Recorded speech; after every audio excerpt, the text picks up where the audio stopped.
wararka ka imaanaya ayaguna maamulka Puntland ayaa waxa ay sheegayaan in laba ka tirsan ciidamada maamulkaasi ay dhinteen 5 kalena ay ku dhaawacmeen kadib markii miino ay kula qaraxday xilli ay ku socdeen buuraleyda gobolka Galgala oo fariisin u ah guutooyin ka tirsan ciidamada maamulka Puntland sida ay VOA-da u xaqiijiyeen qaar ka mid ah ciidamada daraawiishta ee Puntland al-shabaab ayaa kula dagaalamay deegaanka Galgala askartan ayayna miinada ku qaraxday duhurnimadii maanta markii ay isku dayeen in ay jidka ka saaraan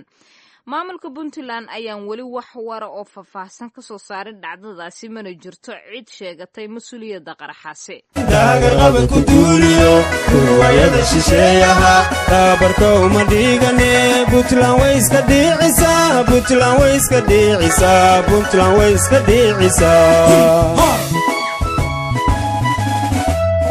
daagar qaba ku duuliyo kuwayada shisheeyaha tabarka uma dhigane Puntland way iska dhiicisaa Puntland way iska dhiicisaa Puntland way iska dhiicisaa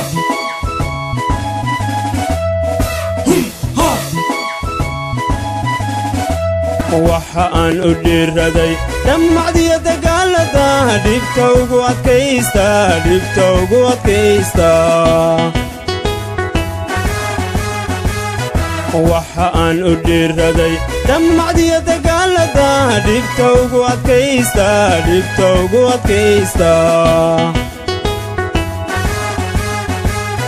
kuwa dheeligan jecel mar kastaba dhafoorkiyo dhaadadkauga toogta kuwa dheeligan jecel mar kastaba dhafoorkiyo dhaadadkauga toogta inan dheeha qaranimo daxashu u dhowaano hay dhalaasha nabaduna hay dhalaasha nabaduna